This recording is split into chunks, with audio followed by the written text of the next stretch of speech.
Hello, everybody, and welcome to The Scares That Shaped Us, a podcast about horror writers and the stories that made them. I'm your host, Matthew Jackson, and I would just like the pollen to go away. Just for a little bit. Just for a couple days, maybe. The pollen here in Central Texas that blows through and turns every surface it touches a nice canary yellow has been up my nose for weeks. It gives me a nice sort of baritone deepness in my voice that isn't normally there. I appreciate that, but everything else about it can go right to hell. I hope you're having a good week. I hope the pollen wherever you are is treating you better than the pollen that is here where I am. We've got a great show for you this week, folks. Chuck Wendig is here. This is one of those interviews I wanted to do from the moment I started this show. It's finally happening. My beard and Chuck's beard getting together to talk about horror. We talk about Chuck's new book, The Staircase in the Woods, and we're going to talk about Robert McCammon's sweeping, epic, post-apocalyptic novel from 1987, Swan Song. What do novels about nuclear holocaust have to show us right now in 2025? We're going to find out. And it was a strangely comforting and fun conversation to have about the end of the world at a time when the end of the world feels very, very, very close. I hope you also think it's comforting and fun. And we're going to get right to it. It's kind of an extended interview. I'm getting ready to get out on the road, so I wanted to make sure to get this episode in the can, locked and loaded, so that you will be able to hear it while I'm out on the road. So, without further ado, let's head to our interview with Chuck Wendig.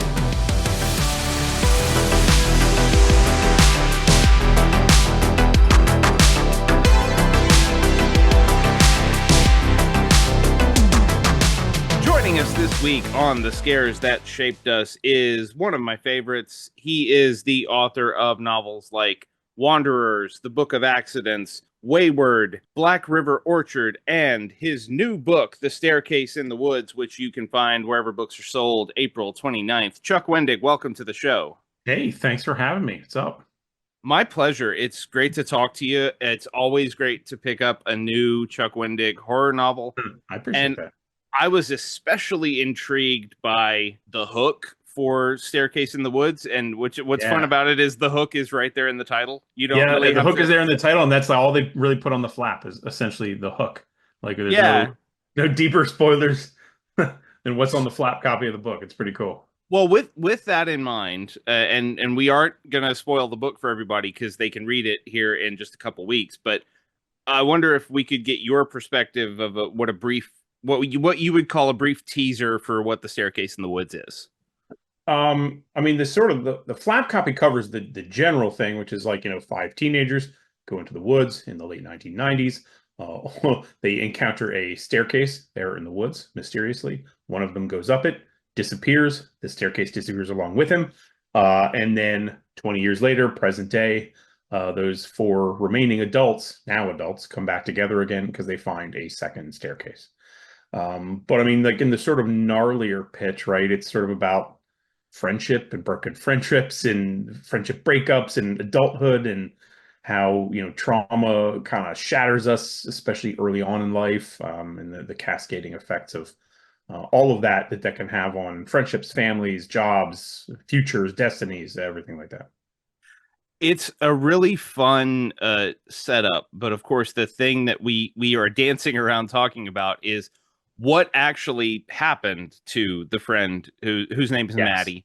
Mm-hmm. What actually happened to Maddie when he went up that staircase and disappeared? And that's kind of the meat of the book, which we won't discuss. But in reading it, I was sitting there going, man, a Staircase in the Woods is a really interesting hook, right? It's just a perfect little, oh, that's weird. I wonder what that would be. And I could not have guessed what was coming when I started reading it, and the way you that's the dream, man. And the way you unfold it feels so organic and so true to who the characters are. How did this book start for you? Because I can imagine someone sitting there for months going, okay, there's a staircase in the woods, it leads to blank, and then just going, well, that's not working today, and moving on to something else. Yeah, I mean, kind of that's sort of how it goes, right? Because I have like a notes app on my phone or the notes app, and that's where I use like I put on my story ideas, and I have one specific notes file that's just mostly garbage, right? It's like the kind of thing like it's like two sentences glommed together, and you're like, space turtles fight, ninja bear. You're like, what is that? I don't know what that means. I don't know why I wrote that 5 years ago, but I wrote that. But the very first story item on that notes list is, the teenagers go to staircase and find staircase in the woods, and one goes up and disappears. And that's like the hook was kind of the hook from way back then, but I had no story for it. I had no meat on those bones, just the bones. And I initially actually, before I wrote this as an adult novel, I pitched it as a middle grade because I was like, oh, there's a cool middle grade story in here, a middle grade version. And even the way I pitched it, my middle grade editor was like, maybe this might be just a little dark. What you're trying to do here is like, oh, okay. So, all right, that makes sense. So I reconfigured it in my brain. I was like, oh yeah, that totally makes just a better hook as an adult, kind of a thing. So, it came from that. But like sometimes these stories, and I kind of think of this story as being a sister story to Book of Accidents, and that's really dealing with family and trauma, and this is dealing with sort of friendship and trauma.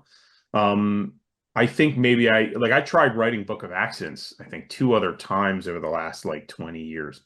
And each time, like it was like the brownies just weren't done baking. Like I wasn't enough of a person to understand what it was like to be both a child in a family and the father in the family to sort of end, to have your own father be sort of a problem. So to sort of have that three-generation experience for Book of Accidents, and then to sort of be here now, again, having been a kid and a kid who was definitely one of those like, Stand By Me kids, the Goonies kids, like, Mama, kids with bikes, man, gotta leave my house. Don't want to be anywhere near my house. To be that kid then, and then to be the adult now, and sort of grappling with all the stuff in between, felt like I can only really write these books kind of now. So yeah, It's also like so many of your books, it's a multi POV thing. I think that the closest comparison point for a lot of people, just because it's like kids and adults, is going to be Stephen King's It.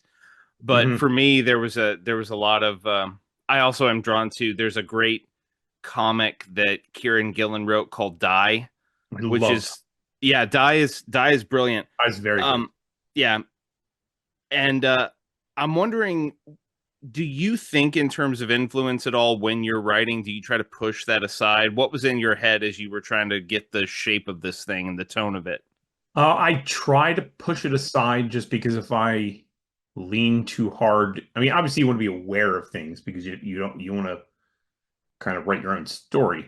But at the same time, I think if you get too in the weeds on influence and pre-existing material, I think it tangles the wires a little bit. So I kind of enter into these stories with the expectations that whatever it is I'm doing, I'm going to bring my own perspective with it. And that's where I try to focus. Like I don't want to flinch in putting myself and my experiences and my thoughts on the page. And for better or for worse, I'm going to leave it all out in the field and assume that when I do that, that's going to make it my own.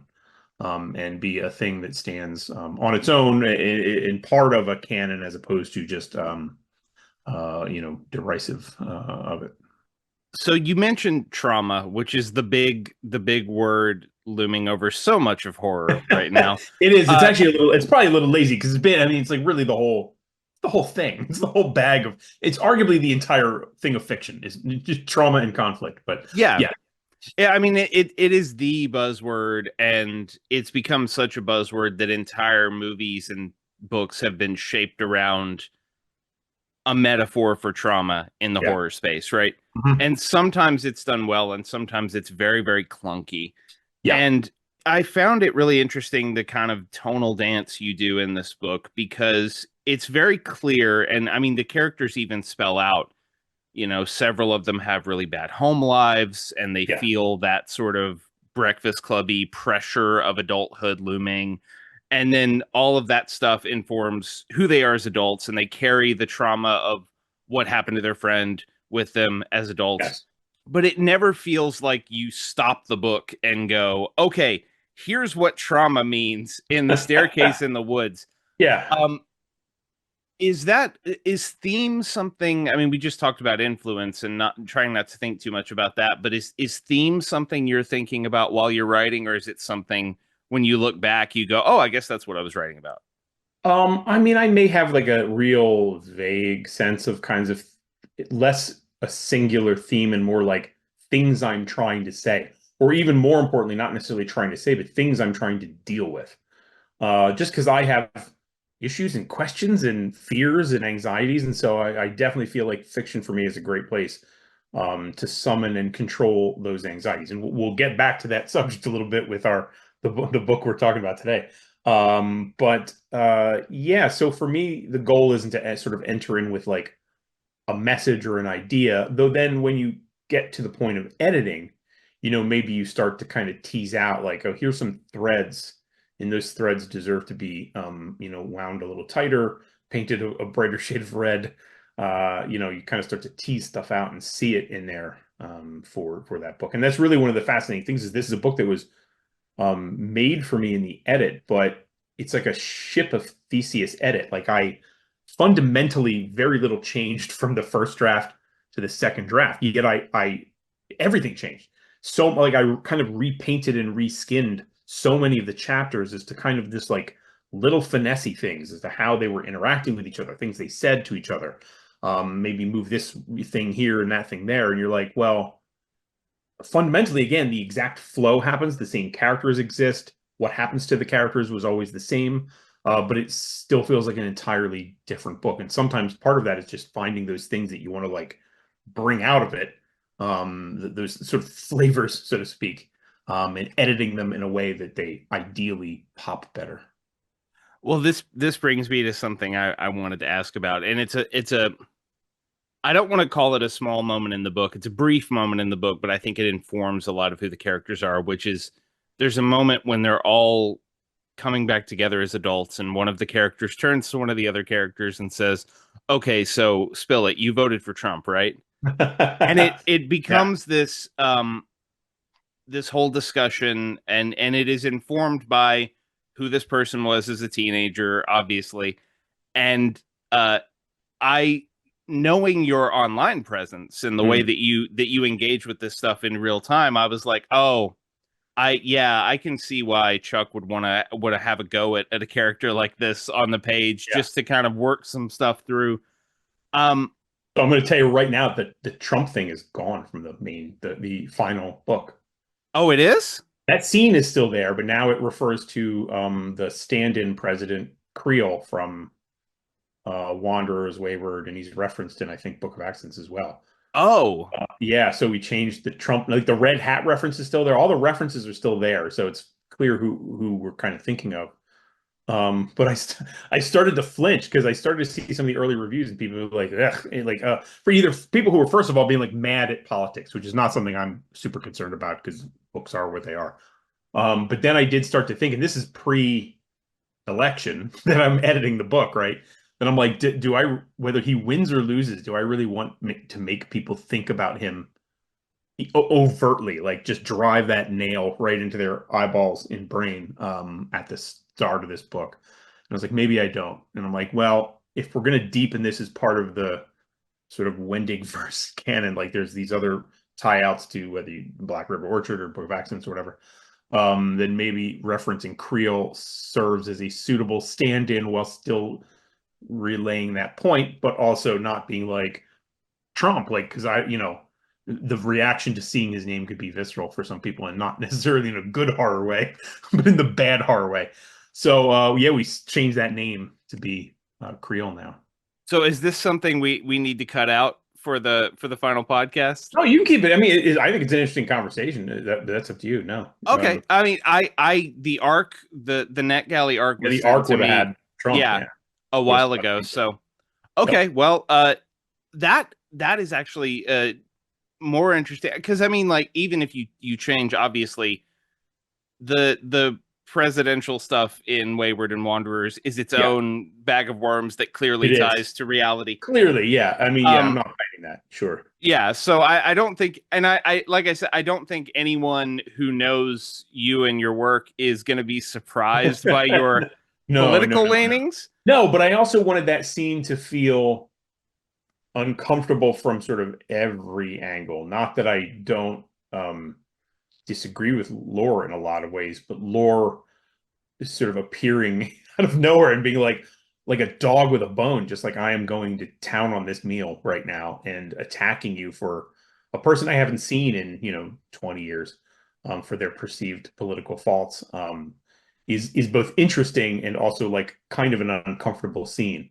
And I think some people read it as being uncomfortable appropriately, and some people I think it's me being preachy. And I'm like, I'm not really actually trying to be preachy again, despite what I may or may not agree with. I just wanted that scene to be uncomfortable. I was like really like trying to set the stage for how these people have changed and how politics have changed over time, and how more to the point, how politics change people over time. And it's just to see these grave differences in who these people are as they get into this one vehicle together. Well, it's very interesting the way that the characters, because you have minus Maddie who goes missing, you have four principal characters, and they all fill a particular sort of high schoolish role, and they Yes, become very like you. Lore is the go getter, the alpha, the sure. very like I'm going to take good. I visualize what I want and then I take it. Yes, And Owen is the timid, extremely traumatized one. And then you have Nick, who is the kind of provocateur right. of the group, Yeah, and Hamish, who is kind of the resident stoner. yeah. Um, which which character is are any of these characters you? What were you like in high school, Jack? I was kind of all of these characters. Mm, That's the weird thing. I think anybody who sort of examines these people looking for one-to-one analogs with people I knew won't find that to be easy. Like I am definitely like I was both the go-getter, but I was also the anxious nail biter, and sometimes a clown and a chucklehead, and sometimes like in comparison, like, well, he's the successful one, but then other times you're like, I sure don't feel successful. I feel weak and small. And so I wasn't a resident stoner. How about that's the like Hamish's chucklehead fun times guy. I like, but I think probably he's the least most like me. But everybody else kind of is some shard of like the shattered mirror that is me. yeah. Um, so everyone should pick up this book, Staircase in the Woods, on April 29th. But I didn't get to interview you when Black River Orchard came out. So Yeah, I'm just going to ask a Black River Orchard question. do it. I love Just that book. I Yeah, I love that book, and one of the reasons I love it is totally separate from the actual content between the sure. covers, because it was Yeah. just when I found out that book was coming out, having followed you on social media for a long time and seeing the heirloom apple reviews Yeah. that you would post regularly, I was like, oh, of course Chuck wrote a book about uh evil apples. Of Yeah. course Chuck did. I'm curious, and like it was a book that I ordered a box of heirloom apples from Pennsylvania after I read that book Did you because really? Where'd you get I them from? did.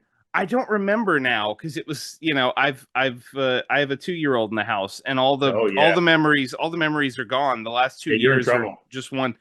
I don't remember, and I don't even remember the variety I ordered, but they were Nice. very good. And it was because I mean, I like apples anyway, and we get a good selection here in Austin, but you could feel the textural presence of like your love of Yeah. not just apples, but like the culture and the anthropological facets around apples in this Yeah. country. Did writing the book change, like, do you still love apples as much I as you do. did? Yeah. Yeah. Yeah. Yeah. Some people read that book and they're like, I will never eat another apple. And some people are like, I read that book and then I wanted an apple. And I'm like, that I'm Hmm. the second person. Wrote that book and I was like, I crave an apple today. Even as like gross as sometimes that book gets, I'm like, apples. So yeah, I'm still 100% on board the apple train. Okay, good. I was it's a fascinating, like it also, like, I haven't done this yet, but it made me I came away from that book going like, I want to read more about apple hunters. I want to Yeah. know. Right. Real people do that. That's a crazy I mean, like, after you've read about it, it seems so obvious that, like, of course, there would be people out there Yes. looking for these Yeah. lost And that was the, sort of varieties. the initial hook for me was like, what if I wrote a book about essentially like an Apple detective, like a guy who's trying to find and what kind of, cosmic horrors does he uncover there? And I'm like, there's definitely a version of that book that is that character, just that character. But I'm like, I feel like that misses an opportunity to sort of tell the broader tale that I was looking to tell. And then it really kind of turned into something else as I went through it. I mean, you've written mystery stuff before. You could still go write an Apple I know detective I still series if could. you Maybe wanted. Yeah. one day, yeah. Yeah. But I'm gonna go ahead and transition over. You alluded to it a second ago.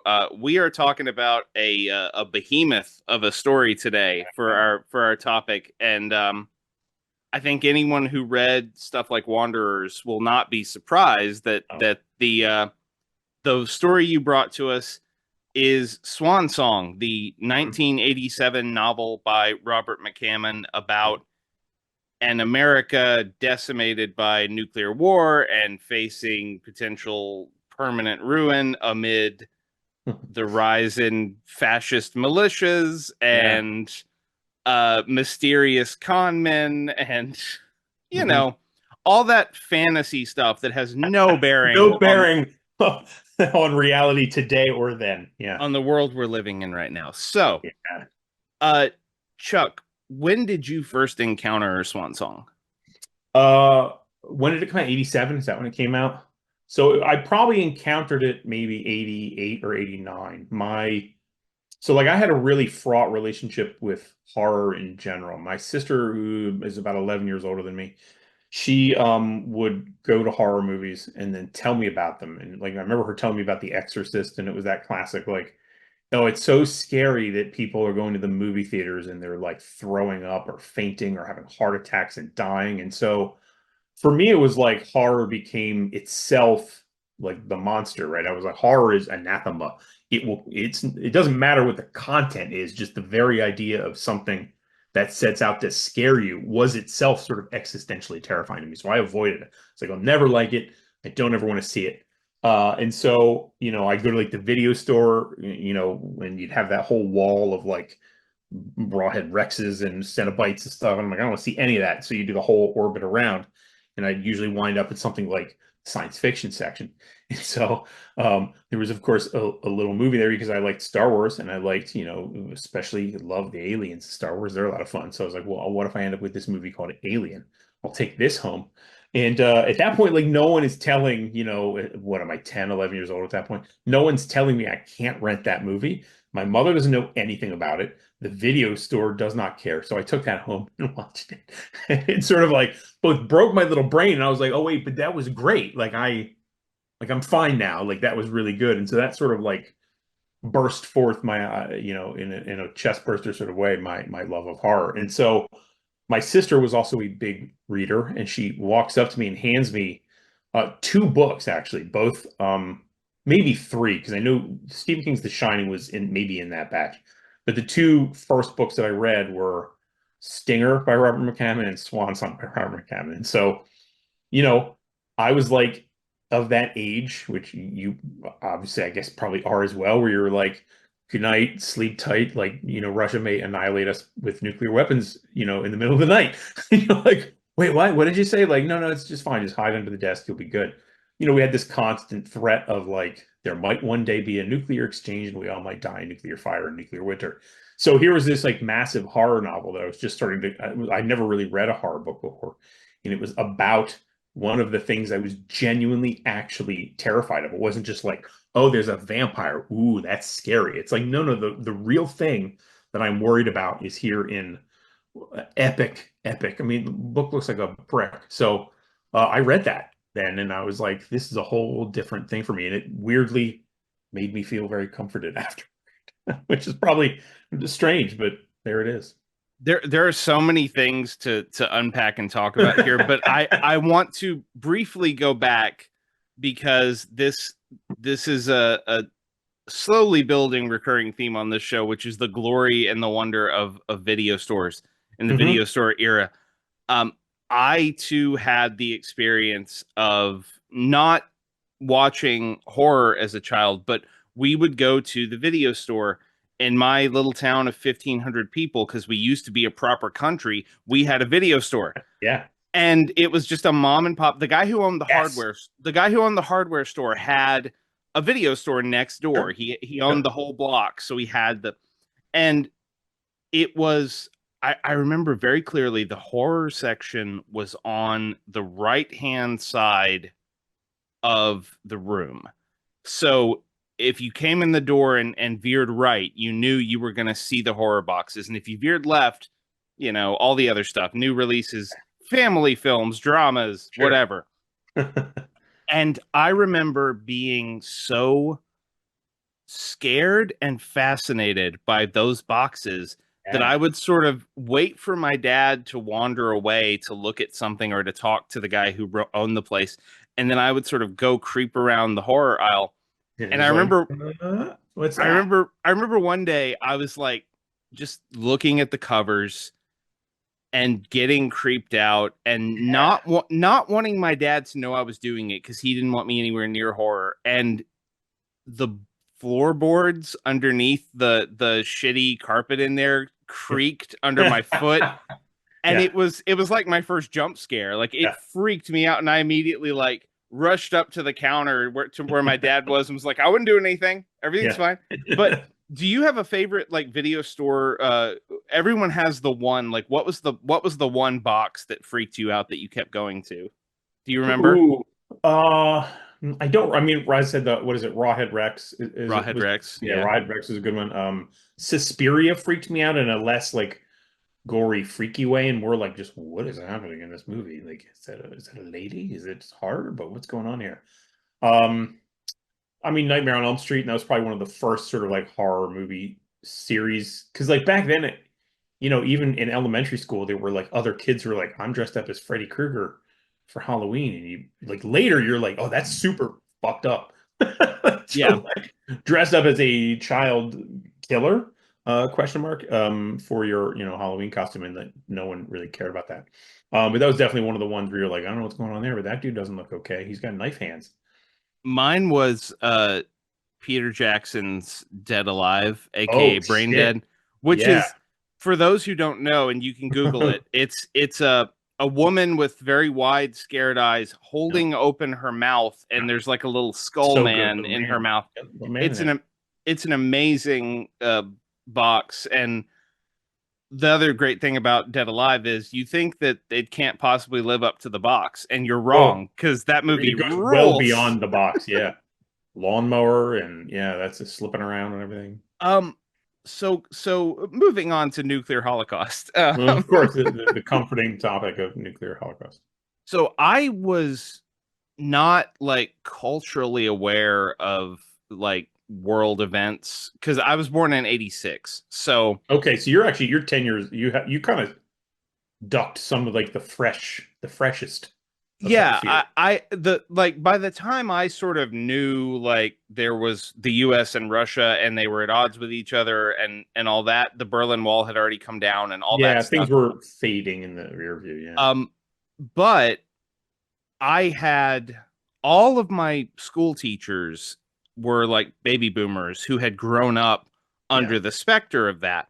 And I grew up in Central Texas, where it's called Fort Cavazos now. It was called Fort Hood.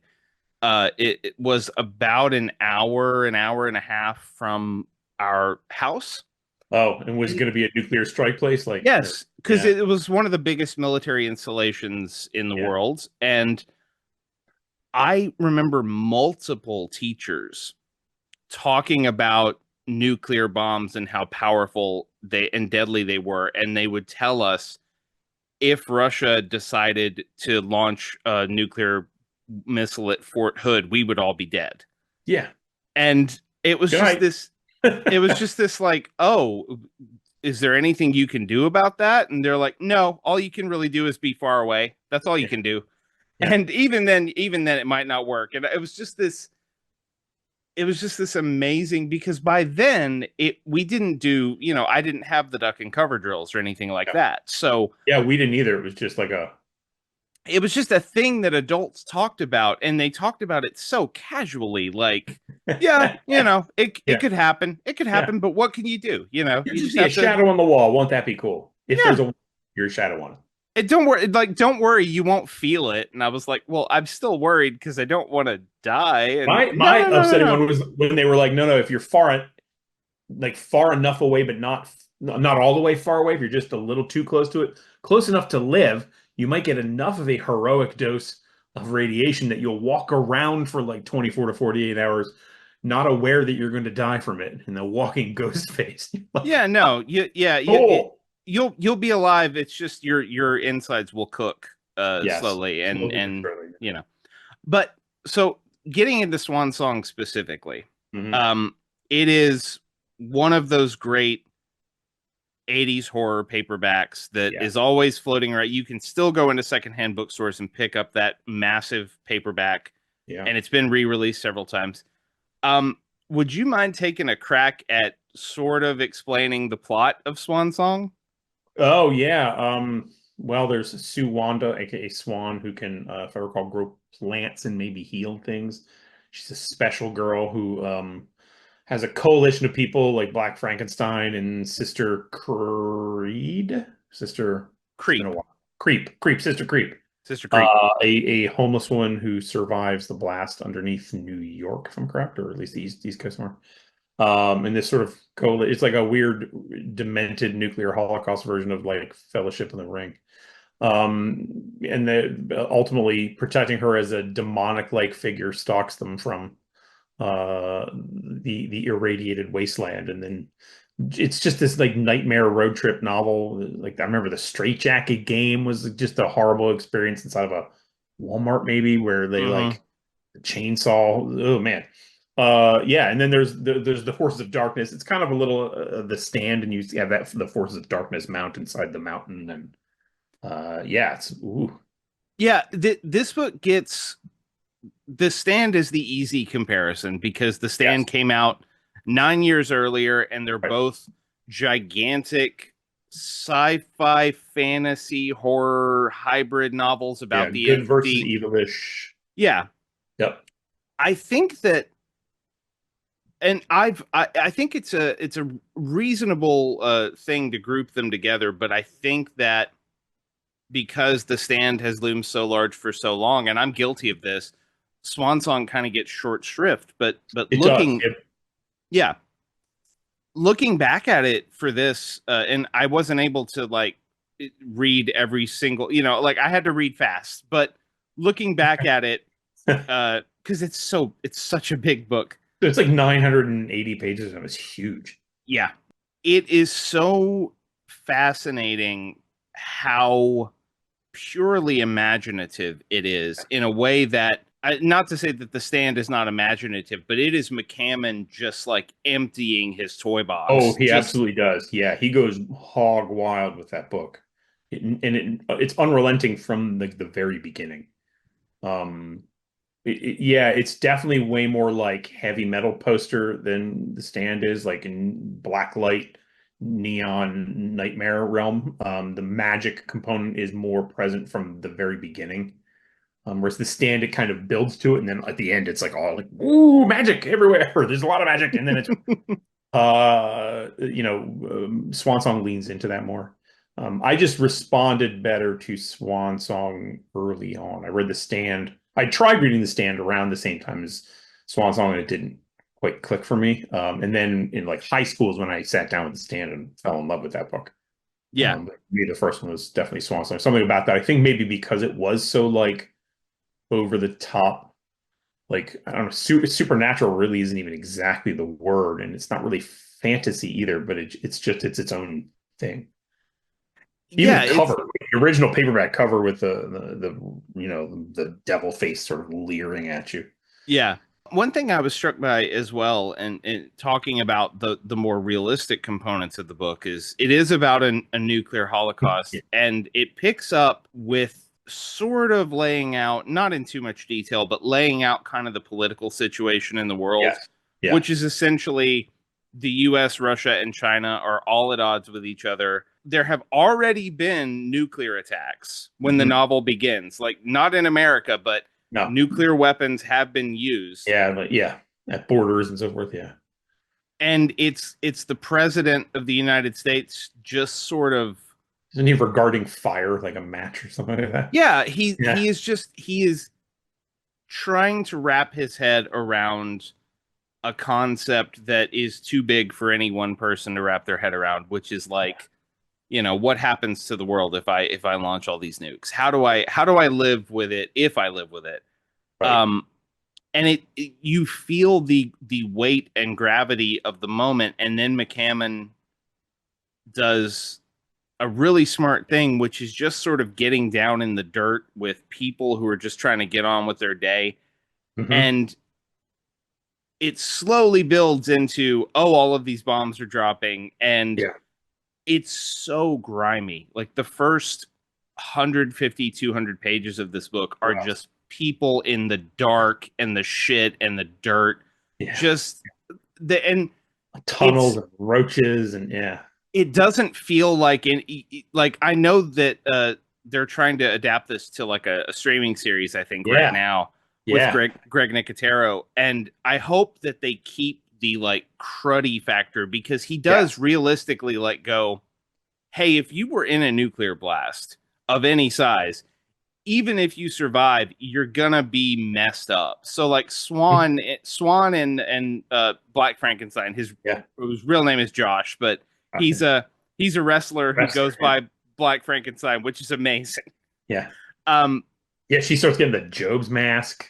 yeah, that's the other thing. But like I remember early on, they're both like, once they get to a place where they can kind of clean up, Yeah. they're both afraid to look at themselves in a mirror because they know they have all these like cuts and sores and Yeah. from the attack. And then McCammon like propels the story forward by several years. Yeah. So it's not just the aftermath, but then like this is where it gets so like metaphysical and weird, which is like it's years later. There are like militias and settlements and all these places. It's kind of like The Walking Dead in terms of how civilization has reorganized itself. But then he develops this idea that there is this skin disease that everyone gets. Yeah. And it's just such a gutsy move, because I think so many paperbacks of that era were like, we're going to do these fun, cool horror sci-fi concepts, Right. but everyone still looks pretty and nice. Everyone's kind of fine. Yeah. And there's Just just feels like a John Carpenter leaning into just some fuckery. Yeah. yeah, so everyone's got these deformed faces. Then he turns it again and shows like, oh, if you get this skin condition, eventually it goes away, Yeah. It goes away, falls off. Yeah. but and it leaves a new face behind, and your face is either pretty or ugly based on how your soul is. Yep. Something. Yeah. And What? you're just reading this going like, how do you even put a book like this together? It's just so many things. So many things. Yeah. God, I don't even know where to begin. Like, do you remember? I mean, we talked a little bit about the comfort factor of sort of living through nuclear war through fiction and sort of Yes. being able to put that book away and go, okay, well, I read about that. Do you remember which of these like crazy, and we're just scratching the surface of all the like fantasy elements. There's a magic ring that Yep. shows up. There's Right. a demon that shapeshifts. The demon There's a shapeshifter, my favorite. Yeah. there's a The crazy man with the prophet. scarlet eye, right? Man with the Yeah, the scarlet man the man with the scarlet eye. There's a crazy prophet who takes over a eye. Kmart. Like it's Yep, that's the best too. I love that. Kmart, not Walmart. Yeah, yeah, yeah. yeah, That's yeah, right. yeah. It was the 80s. Kmart was still a thing. Kmart was still the thing. Yeah. Kmart was thriving in the Hmm. 80s. Do you remember what like elements of this in terms of the supernatural stuff? Like what stuff jumped out at you upon first read of this book and like stuck in your brain that you Yeah, it was definitely the man with the scarlet eye. That sense of sort of pursuit and a great inhuman evil. Like there's a lot of human evil in the book, and obviously that's great and fascinating, but especially as like a kid, there's something really like just juicy about like a monster type of thing, but like a sinister, demonic, satanic figure, like an adversary pursuing them. That I just found so fascinating and compelling. And it's like it even carries over. Like you watch like the Coen Brothers movies, how they often have like that sort of the evil figure, the sort of the one dark character who can pursue through any situation and will always show up there, doggedly after our protagonists.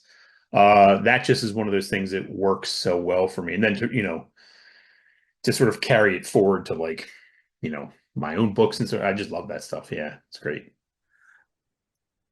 I know when I talked to you as Wanderers was coming out, this was a novel that you brought up as not necessarily a direct inspiration, but something. No, but like a thing that has stayed with me that made me want to tell that kind of story. Yeah. Yeah. And I mean, you just sort of mentioned the inhuman evil and the way that it sort of. I think there are elements of the way evil works in this book. I see it in Black River Orchard. I see the Yeah. way that it's just sort of accumulates and bubbles up and seeps into everything. Yeah, Um, that's actually a fair, like I think like while Wanderers has the model of Swan Song, like the end of the world and a group of people doing this and a group of evil people doing that, whatever. I do think in this sort of like Gonzo good versus evil, holy shit, I'm going to throw a lot of stuff at the wall here. I think Black River probably goes more that direction. So I see that, yeah. well, and I mean, even Staircase, like, and we're getting more esoteric now in talking about this, but Staircase of all of your books, I mean, well, and Book of Accidents, Book of Accidents is a huge book that Yeah, it's big. spans a lot of time and a lot of characters, and so there's definitely that connection. But in reading Staircase in particular, it felt to me like you were really stretching yourself in a very good way of like how how imaginative can I get with this? Like Yes. how many monkey wrenches can I throw into this Yeah. narrative and still keep it holding together? Because that's the other crazy thing about Swan Song.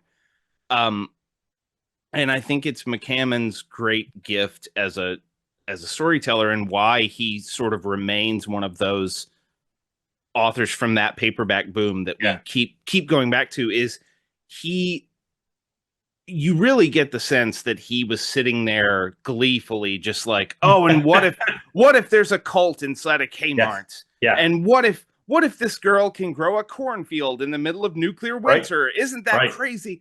Yeah. You get the sense that he was just like, this is all so fun, and Yeah. I don't want to stop writing this book. I'll write 2,000 pages of this book. I'm having a Yes. blast. And I think the gift of it too is that at no point does it feel silly. Yeah. It feels silly when you talk about it, right? Because you just have to say those things out loud like a cult inside a Kmart. You're like, what? Okay. I mean, I just said those words. But like internally, it's fucked up and terrifying. You're like, he somehow manages to treat sort of deranged topics with a level of clarity and seriousness in context to the tome that still sells it. And that I think is a gift for a storyteller, someone who can be like, bro, it's really crazy. Like I'm just like telling this gonzo story and it's like really wild. But you're like, he doesn't do that, but it just is wild. It's not that he wants to make you feel that way. It's just presented like normal, these completely insane things. Yeah, there is a tremendous sincerity to it that Yeah, there it we is. we talk about a lot on this show, like the importance of, because I mean, Grady Hendrix is an expert in these things. Like there's a reason Sure. that Paperbacks from Hell was a popular Yeah, book, because you can go and find dozens of crazy books where someone was clearly like, if I can make this concept go for 300 pages and get a I'm gonna do check, it. then I have done well. And the ones that last are the ones that are either really insane and everyone just Right. passes them around like you got to read Yeah. this fucked up thing. Yeah. And then there are the ones that are I mean, I go to the one that immediately jumped to mind as a comparison for me as a reader is Dean Koontz's Watchers. Oh yeah. Which is another like this is an insane story. Yeah. It's about Fundamental book for me. Yeah, absolutely. it's about a monster who fights a super intelligent golden retriever. Yeah, and Uh, they're like in some way. yeah, and but it is told it's so and Kuntz is a dog lover, especially a golden retriever lover, so like you feel how much he cares about it on the page. Yes. And the same is true with Swan Song. Like at no point do you feel like McCammon is just like I don't know, the cult in a Kmart and the kid can do things with plants. I don't know. I Yeah. don't know. This'll get me a nice advance so I Yeah, I'll get can my make, check. you know, Yeah, he's into it. he's very, very into it. And um one thing that I remember talking to you about when we talked about Wanderers is something I relate to a lot, which is that sort of freelancer mercenary mindset that comes up in writing where you think in terms of how do I best get the work done? How Yes. do I best serve a market? How do I best serve the base that I've built now, the fan base that I have? And you have to think about it in those terms because on some level, like this is how you earn a living. So you Hmm. do have to consider those things. And at the same time, everyone expects you to be an artist and Yeah, sort of. someone with principles and someone able to put emotion on the page. No, but I wanted to ask you about the push pull of that because Yeah. obviously, like you're a guy who's been cranking out books for a long time. How does it feel for you now, having some level of if a new Chuck Wendig novel comes out, there is a certain number of people who are just going to buy it. Hopefully, Um, which is nice to do versus that, or think that. so how do you balance the like I have to earn a living with the like sincerity of the piece? The trick for me now is wondering like what the if there's a way to go beyond that audience, not to be dismissive of that audience, the auto buy people, the people who are there for one of my books day one, but to add to their ranks. Do you know what I mean? To make more people, because like readership is wild. Like I'll go to events and there's people, and I don't say I say this humbly, not egotistically. There's people who have never heard of me. I mean, if you're a horror reader or a science fiction fantasy reader, you've probably heard of me, but that's not a guarantee either. And that's fine. That's how it should be. But like so the question for me is always how do you sort of like go beyond the audience that you have and how do you reach more people? But then also you never want to do that in a way that betrays sort of the original people. It's like not to be weird about politics, but it's like the idea of like, well, I'm a politician who gets into politics because I believe X, Y, and Z. But then to reach the massive number of people, I have to betray my X, Y, and Z to open myself up to like the more generic, like I just want this and this like generic principle that everyone can sort of gamely agree with, but no one can really get behind because there's no passion. So you're trying to find that like ability to like convey passion and convey myself as a brand, so to speak, like and not really to worry so much about genre, but like if you read a me book, then I want it to feel like a me book. And how do I do that in a way that ideally creates more readership and not less, I guess, or at least not to keep it stable or plateau.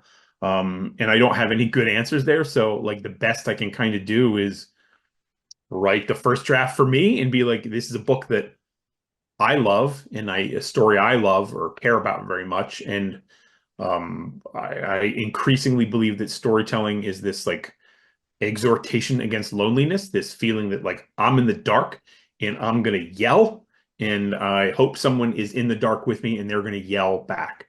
And the story that I'm writing is that first yell, and I'm hoping that I get the response that whatever weird thing that lives in my heart that I want to put in a book, that same weird thing is in someone else's heart, and they're like, yeah, I get it, and I'm here for it.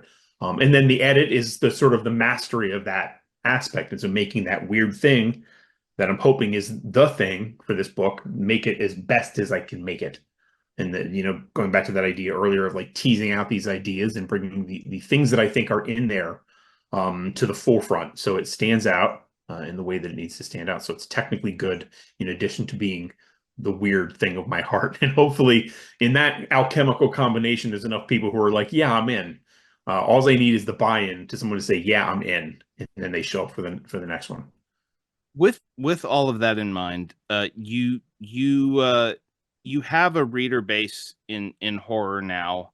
You've also done licensed books for hire, the Star Wars Aftermath trilogy, Mhm. and stuff like that, which I know at the end there was a little thorny in your experience with how all We'll that go went. with a little thorny, sure. But I mean, you know, it's Star Wars, so Yeah, yeah. I um, mean, part of I the don't. package.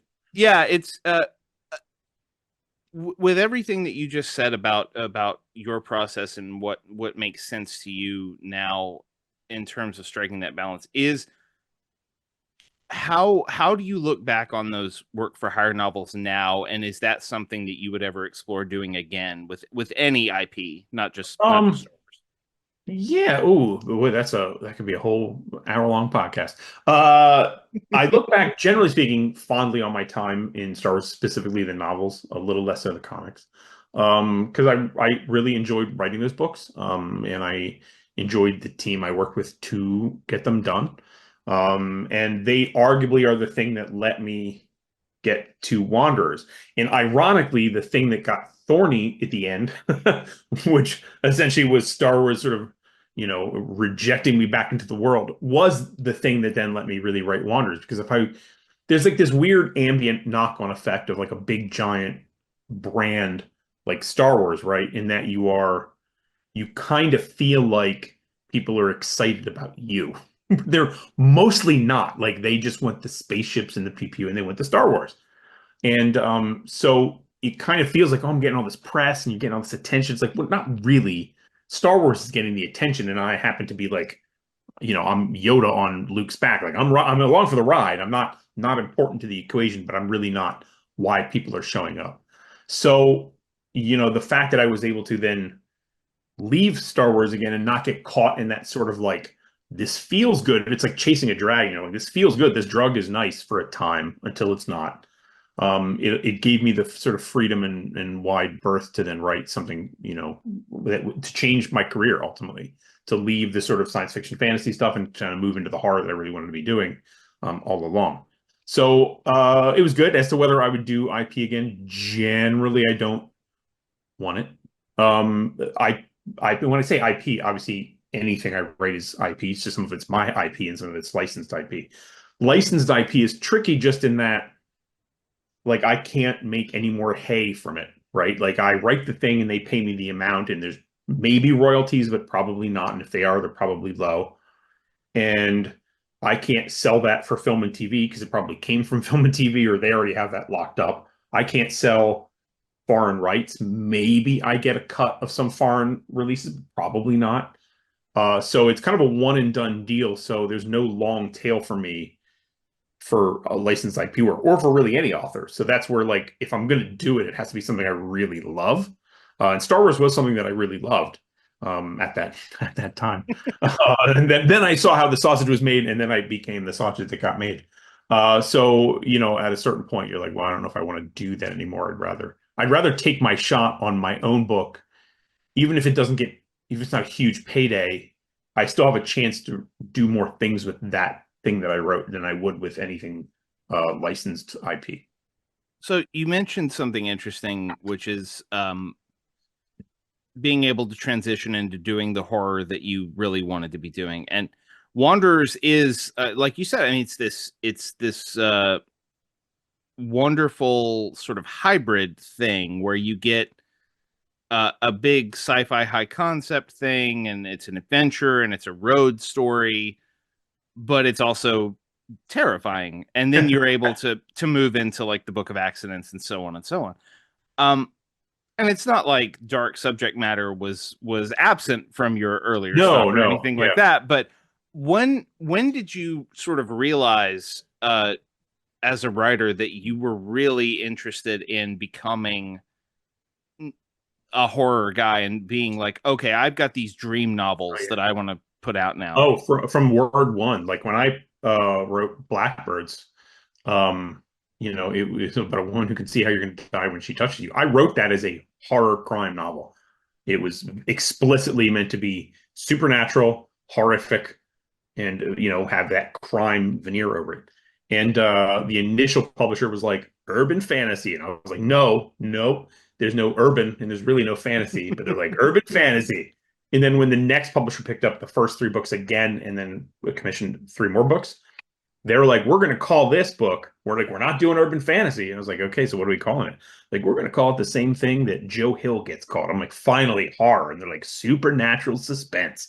I was like, okay, but I'm pretty sure Joe Hill writes horror because I don't know if you know who he is. And they're like, no, we don't, because horror was just a thing like for, the 80s rose and fell, and then kind of the 90s it stayed on for a little while, and then it kind of just went away. And horror became a thing you didn't call books. Like that bubble burst in a way that was like the injury is too grievous that we don't even look at it anymore. Like you just like no one says horror. It was the weirdest thing. I'd be like, can we call this horror? Like there's no horror. There's no horror at the bookstore. There's no shelf. No one says it. And then somewhere along the way, right around that, like, right around the time Wanderers was coming out, horror kind of became like okay again. Like when I write invasive, I mean, it's about ants that eat your skin. I was like, I'm writing this as a horror novel. Sure, it's like a thriller and she's a futurist and there's, that thrillery sort of vibe. And I'm like, this is a horror novel to me personally. Ants are eating people outside, like they're taking their skin and harvesting it as farmers. Like that's to me was like, this is a gross, upsetting. I'm going to cover people in ants in this book and chew them apart. But it still wasn't technically a horror novel. It's so fascinating, especially given the Joe Hill reference, because like yes, there was a time when I mean I was covering books on some level around this time, so I know that how often the word paranormal was thrown around, and how no one wanted to say horror. It's paranormal. Well, it's supernatural. Well, okay, but it's about vampires. So what are we doing? Right. It's dark fantasy. Dark fantasy. Oh, okay. Not that there's anything wrong with calling your book dark fantasy if that's but what if it's horror, yeah. Yeah. Especially because if you pick up, listeners, if you pick up Joe Hill's first published book, it's a book called 20th Century Ghosts. Mm-hmm. It's a short story collection. It opens with a story called Best New Horror that is one of the most upsetting, horrific, viscerally disturbing things I have ever read. It remains the scariest Joe Hill thing I've ever read. Oh yeah, I can see that. Yeah. It's so freaky. And then to come out of that and be like, that's supernatural suspense. Like, what are you talking about? Yeah. Anyway, we're coming to the end of our time, but I wanted to ask you, because you brought up a very good way of expressing what you're trying to do creatively, and the connection you're hoping to establish with your readers. And we've already talked about the connection, the emotional connection that Swan Song made for you in a time of tremendous global anxiety about nuclear weapons. And Staircase in the Woods is not about that. It is not some sort of global epic about Holocaust or anything like that. But given that it's coming out at a time when so many people find comfort in horror fiction, and people are looking for these stories to sort of cling to, what is, in your mind, your sort of opening yell of Staircase in the Woods that you're hoping people yell back to? I don't yet know. I think I still want to talk about, not with you, I mean, not in this conversation necessarily. I just mean like in a general, like that yell is about friendship and adult friendship, not just about like the kid friendship and how it evolves, but just friendship in general is such a weird situation. And I have my kid now, and I sort of watch the way friendships form for him and how they were different than how they were when I was a kid. And the sort of what's on the table, the stakes are a little different, and how kids feel about their parents now is very different than it was when I was a kid. Like we were all trying to, I mean, I make the point in Staircase, like we were all kind of trying to get away from the house. Like the reason we weren't at home was because we were like, well, bad stuff happens there. so we want to get away. But now everyone's like, I really love my parents, and which is sweet and wonderful. I don't begrudge that at all. I'm happy that our son actually seems to like us. But sometimes I'm like, maybe you should hate us more, so you leave and do things. I'm like, oh, that's a bad attitude too. So, to me, it's just that sense of like families and friendship and what home life is like and how that all sort of affects us and what happens in the context of that is where I think the yell starts, at least. For me, mostly right now, I'm just like getting to that initial launch phase of like, I just hope people like it and are scared by it. It's definitely my darkest book. So that's the other like worry is like, oh, is it a good thing, a bad thing? I don't know. It is a dark book, but I can tell you, like, I had trouble putting it down. And I think that anyone who's ever had that weird feeling of having to reckon with what you were like in high school versus what you were like now in a very Yeah. in a very material way Yeah. will find something to relate to in this book, and I think it's going to be great. Thank you. Chuck, before we let you go, will you are promoting a book right now. Will you let people know where they can find you online and what you have coming up? Oh, sure. I'm at terribleminds.com. It's probably the easiest place. You can find me on Blue Sky and Instagram as well. Yeah, for me, I've got a middle grade I'm working on now, and then with Delray, I've got two books coming out, probably in a year or so. A duology about demonic influence in the structures of power. Sorry, I pitched that one before it became a little overtly relevant. The first book there is called The Calamities, and the second book is called Chaos Reigns. They should be out again maybe in a year, but then I go on tour next month for this book for Staircase, so that'll be exciting. I'll be kind of in your neck of the woods a little bit down in San Antonio. Awesome. All right. Well, our guest has been Chuck Wendig.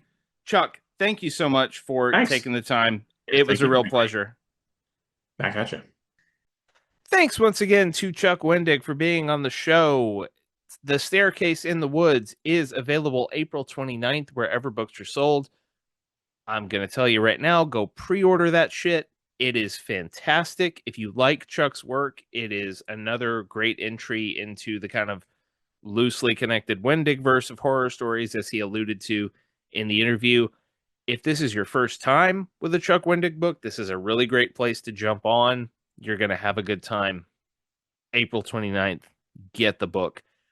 If you want to keep track of everything that we have going on, the best way to do that is to follow us on social media. We are mostly on Blue Sky at scareshapedus.bsky.social. That is where we post our new episodes. That is where we announce our new guests. That is where we have most of our fun on social media. So be sure to follow us over there. We are also on Facebook. We're the Scares That Shaped Us over there. We're also on YouTube. If you prefer your podcasts on YouTube, go find us. We're the Scares That Shaped Us. Hit that subscribe button, like us, review us, tell your friends. We always appreciate the support we get from you guys. You can also email me if you have an idea for an episode, a suggestion, a question, something you want to hear me talk about, any of that. You can send that to scaresthatshapeduspodcast@gmail.com. Always happy to hear from everybody. We will be back next week with another brand new episode. Our guest will be Joshua Chaplinsky, the author of one of 2024's most fascinating horror novels, Letters to the Purple Satin Killer. We're going to talk about that book with Joshua, and we're going to talk about one of the most infamous horror films ever made, Faces of Death, a movie I had not sat down and watched all the way through ever until the interview that we had with Joshua. It is a really interesting conversation. We dig a lot into horror origin stories and the ways that we react to these things as kids versus the ways that we react to them as adults. That will be available April 23rd, Wednesday, as always, April 23rd at noon Central. Until then, take care of yourselves, take care of each other. I'm Matthew Jackson, and this is The Scares That Shaped Us.